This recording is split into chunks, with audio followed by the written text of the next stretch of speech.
বাগান করা বুঝি খুব সহজ কাজ? সত্যি বলতে কি তাই? আসলে কিন্তু তা নয়, খুবই পরিশ্রমের কাজ। কেউ যদি গাছকে ভালো না বাসে, তার পক্ষে বাগান করা একেবারেই অসম্ভব। তাই বলে আমি কাউকে কিন্তু নিরুৎসাহিত করছি না। আপনি যদি একবার বাগান করা শুরু করেন, দেখবেন এটা আপনার জন্য নেশা হয়ে গেছে।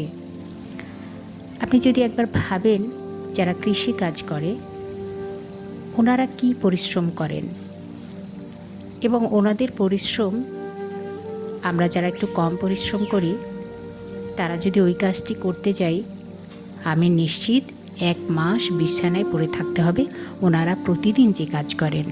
এটা যদি আমরা বেশি না 2 থেকে 3 দিন করি। তবে এই জন্যই ফিজিক্যাল ফিটনেসের দরকার আছে। এটা যদি থাকে তাহলে কিন্তু আমরা সবসময় সুস্থ থাকতে পারবো। এই জন্য যারা কৃষি কাজ করেন ওনারা কম খান, ওনারা রেস্ট কম নেন, ওনারা প্রচুর ফিজিক্যাল এক্সারসাইজ করেন। এই ফিজিক্যাল এক্সারসাইজ কিন্তু আমাদের মতো খেয়ে দিয়ে ভুঁড়ি বানাচ্ছি আর সেটাকে বার্ন করার জন্য জিমে গিয়ে তারপর পোড়াচ্ছি না। ওনারা একটা কাজ করেন, কাজ করে বার্ন করেন। এই যে দেখুন, 2টা লোককে আমি নিয়োগ দিয়েছি। আমি এই ভারী কাজগুলো তো আসলে করা সম্ভব নয়।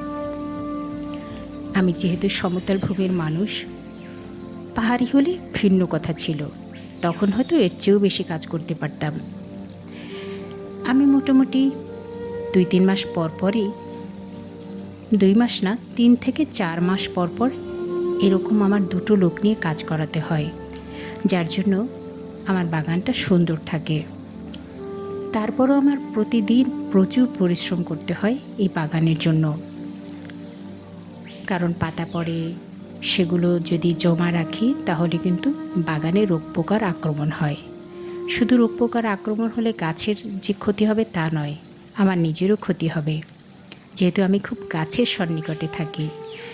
আবার আমি যেটা করলাম, গাছের যে এই পাতাগুলো জমা আছে এইগুলো আবার আমি ওই ঘটের মধ্যে সংরক্ষণ করি। সংরক্ষণ করার শেষে এই রকম সার তৈরি করি। অবশ্য এটার উপর আবার দূর থেকে আমি গোবর কিনে এনে সেই পাতার উপরে দিয়ে ওটাকে নাড়াচাড়া করে অর্গানিক উপায়ে আমি একেবারে ফ্রেশ একটা সার তৈরি করেছি। সেগুলো নিয়ে ছাদে চলে এসেছি।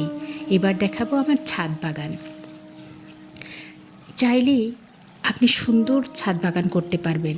এটা যদি আমি বলি ভুল বলা হবে, কারণ চাইলে অনেক কিছুই সম্ভব নয়। দেখুন কি জঞ্জাল হয়েছে, এটা কি চাইলেই সম্ভব?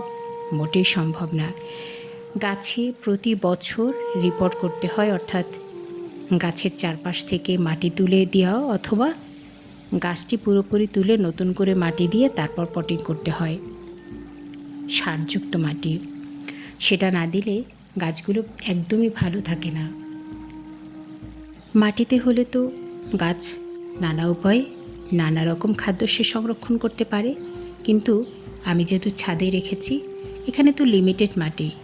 দেখুন কি সুন্দর প্যাশন ফল, এর ফুল এসেছে। সত্যি এটা যখন আপনি করবেন, দেখবেন ভীষণই ভালো লাগবে। আমার তো বিনোদনের একমাত্র উৎস হচ্ছে আমার বাগান, তাই আমার এত পরিশ্রম। আমার অবশ্য ছাদ বাগান করতে ভীষণই ভালো লাগে, কারণ হচ্ছে এখান থেকে আমি যেটাই তুলি না কেন ভীষণই সুস্বাদু হয়, যদিও পরিমাণে খুবই কম হয়, তবে আমার জন্য ঠিক আছে। আমি একটু বাগানের সিঁড়িটা দেখাচ্ছি। মাঝখানে অবশ্য পরিচর্যার অভাবে আমি কিছুদিন অসুস্থ থাকায় আমি আর এটা ঠিকমতো করতে পারছিলাম না। পরবর্তীতে এখন তো এটাকে সব রিপোর্টিং করে দিতে হবে, দ্যাটস ওয়াই আমি একটু বাগানের চেহারাটা দেখালাম। পান চাষ করেছিলাম, সেগুলো যাই করছে। অ্যাকচুয়ালি আমি স্টেশনে না থাকলে যা হয়, বাসায় যতই লোক থাকুক না কেন, আমার মতো পরিচর্যা অ্যাকচুয়ালি কেউ করে না। আমি প্রতিটা গাছের সঙ্গে কথা বলি। আমার কাছে মনে হয় আমি যখন গাছের কাছে উপস্থিত হই, গাছেরা ভীষণ খুশি হয়। তার কিছু প্রমাণ আমি পেয়েছিও। আমি হয়তো এসে দেখলাম গাছে কোনো ফুল ফল নাই, 2 দিন পরে হয়তো কুড়ি আসলো, ফুল আসলো। সত্যি এটা অসাধারণ। এবং গাছ ভর্তি ফল ফুলে ভরে ওঠে। আমার মনে হয় ওরা আমাকে বিনোদন দেওয়ার জন্য সবসময় অপেক্ষা করে। আমি হয়তো ওদের সেই চাহিদাটা পূরণ করতে পারি না।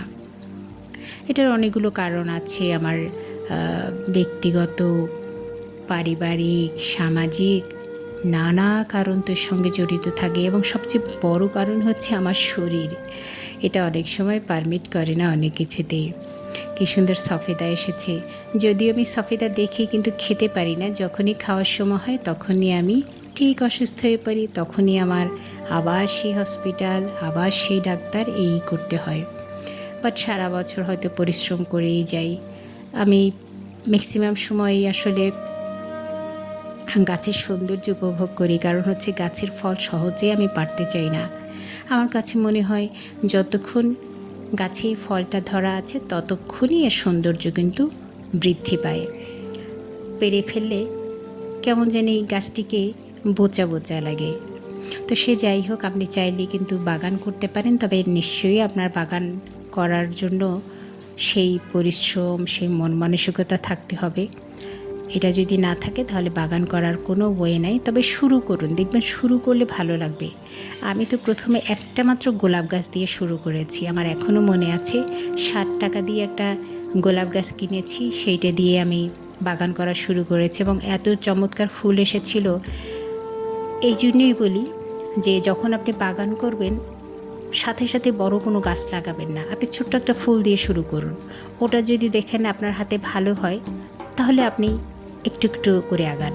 আমি কিন্তু একটু একটু করে এগিয়েছি, এবং আমার ছাদে আমি তো হিসাব রাখি মোটামুটি বাগানের জন্য কত খরচ হলো। আমার লাখ টাকার উপরে চলে গেছে এই বাগান করতে। বাগান ক্লিনিং, নিচের বাগান আছে, উপরের বাগান আছে। তো এটা হলেও এই লাখ টাকার বিনিময়ে যে আমি প্রশান্তি পেয়েছি, এটা তো আমি পেতাম না।